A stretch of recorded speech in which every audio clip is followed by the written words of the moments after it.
Welcome, friends of the Greasy Shop Rag. Today we're going to take a look at a Husqvarna 550XP Mark II chainsaw. Customer complaint is that he dropped it, broke some handles, bent the bar. He wants me to look it over. So we can see that that front handle is definitely bent. It almost looks like it landed upside down on that handle and the brake handle and broke them. Bent the big handle and broke the brake handle. But the top cover didn't get smashed. So maybe it bounced a little bit more on the bar end than on the gas tank end. You can see that spring is really bent. That means that that handle is out of whack. Underneath, it doesn't look like the fuel tank is cracked in any way.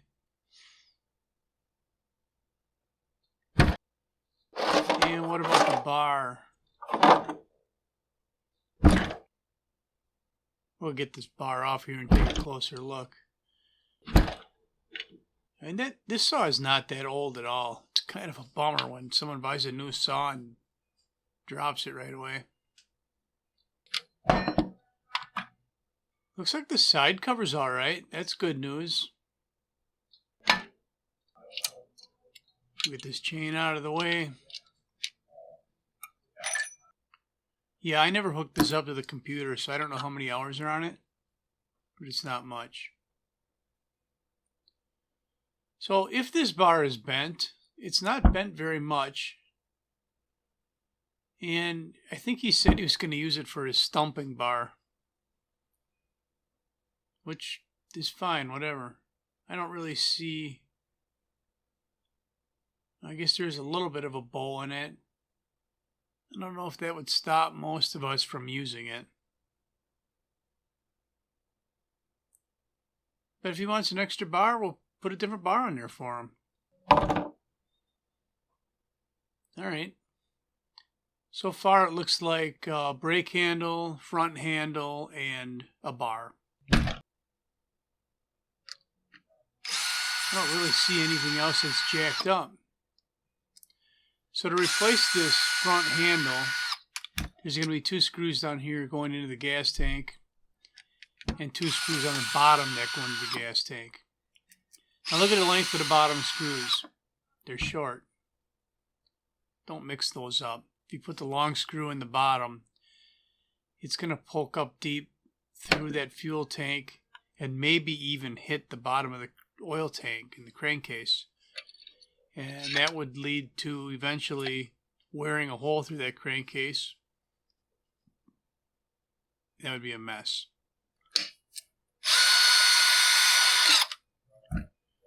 Alright, so we got all the screws out. When you buy a new handle, you can buy it as an assembly with this anti-vibe spring, which is good because the handle's bent and so is the spring.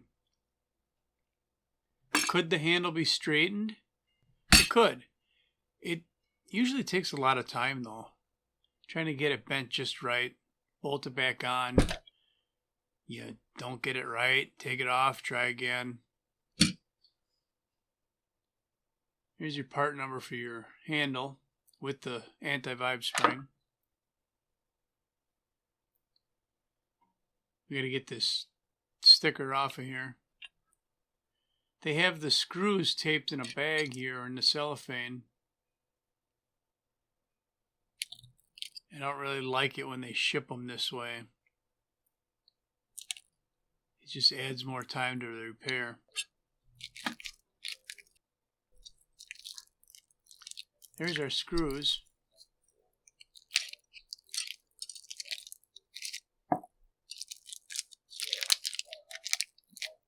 Yeah.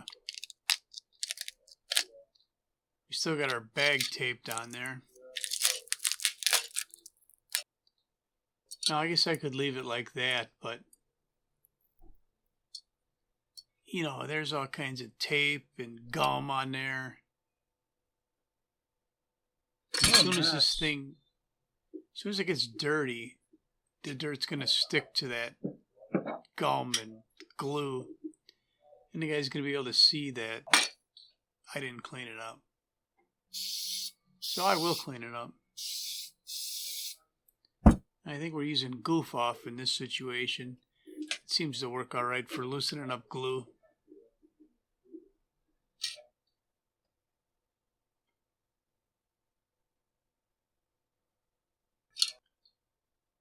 Yeah.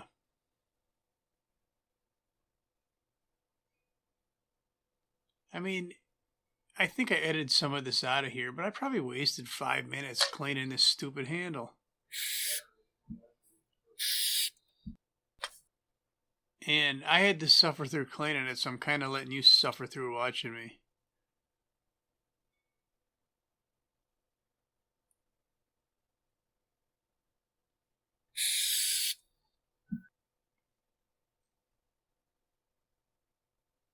I mean, it's something so simple. Why do they have to do it like that? They could have put the screws in a bag and then taped the bag to the handle and just put the tape around the bag. They could have put it above the AV mount where it wouldn't slide off the bottom and it wouldn't make the turn around the top, and it wouldn't have went anywhere. It'd have been fine. I don't know. Well, let's put the handle on there. Now there was a limiting strap there in, not this hole, but the one right above it. In that hole. And you just want to make sure that that strap is still in place before you put the screw in there. And we're not tightening these screws down yet. Now the fact that this handle kind of just snapped right into place is a good sign that nothing else is tweaked.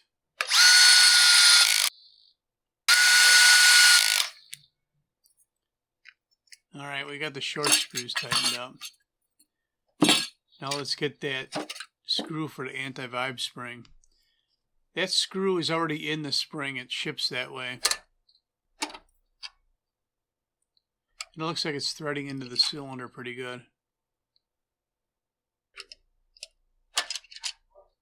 Let's speed up the process. The screw got tight. But it's not, the spring's not tight. So I don't know what's going on there. The old screw came out clean. The new screw started clean. It'd be a bummer if I had to fix threads in this cylinder. So we're going to put a little bit of lubricant on these threads and try it again.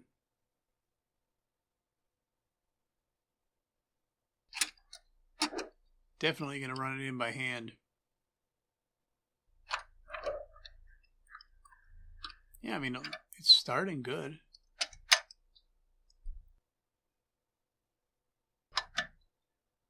For some reason, it gets really tight.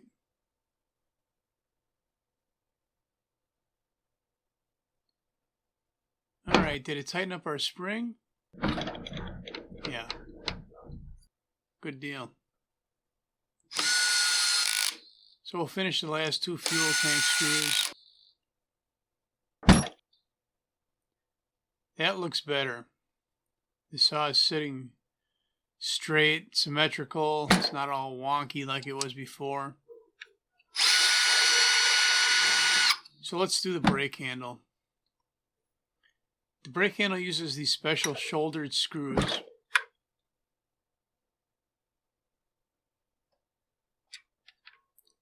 Both sides are the same screw. And then when we pop this handle off of here, you'll notice that there's bushings in here. There's a bushing. There should be one on this side as well. Yeah. Now, when you put the brake handle on, here's your part number. You can just reverse order, right? But you have to get those detents on the clutch side locked into a little dog leg arm with a spring behind it on this side. So we'll remove the chain guide plate. There's the detent with the spring. Just going to clean the schmutz out of there.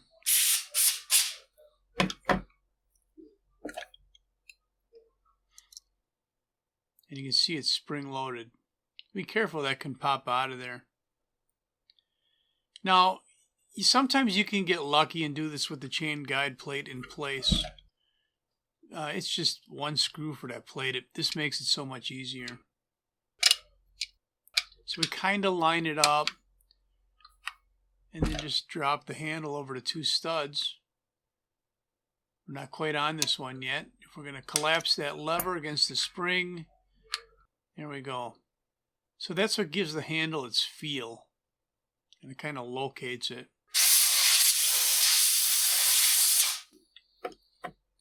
And then we can put the chain guide plate back in place. It does have to sneak underneath the handle a little bit there. One screw to hold it in place.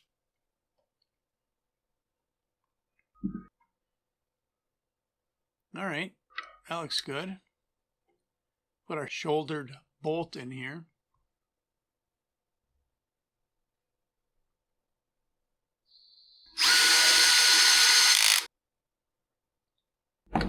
Clean saw. I mean, there's no dust on here or anything, really. I wonder how long he owned the saw before it got wrecked.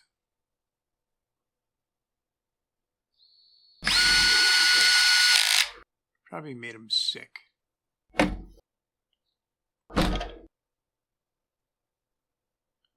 Alright, everything's looking pretty good. Put the top cover back on it.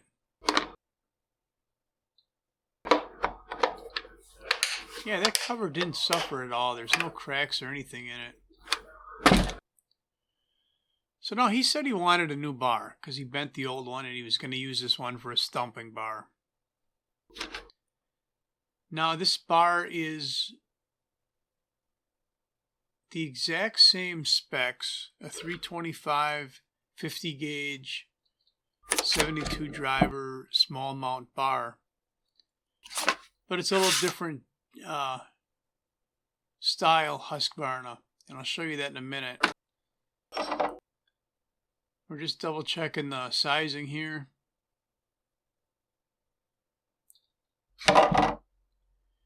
But you almost could see right there that it looked just a little bit different. Now, I'm not talking about the colors. I'm talking about the size of it. They're both small mount bars.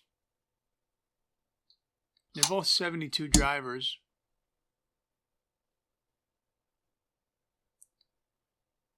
But one of them's just a little longer and skinnier, and the other one's just a little shorter and fatter. So don't let that confuse you at all. I mean, his chains are going to work on here. As long as the numbers all match, the chain will work.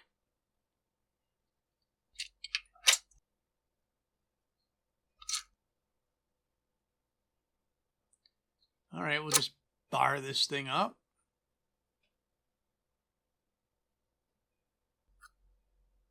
Get our clutch cover in place.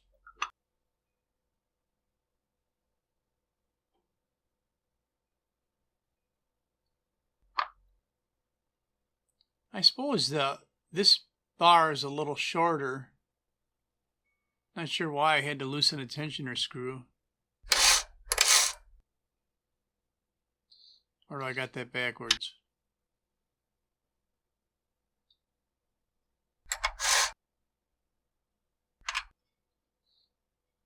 Yeah, it looks pretty good. Let's snug it down.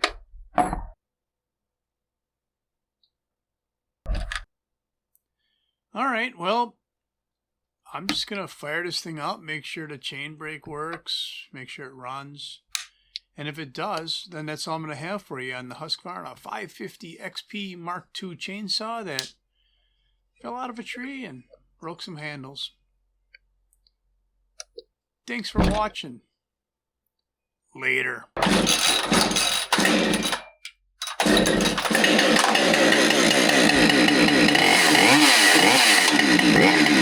Yeah.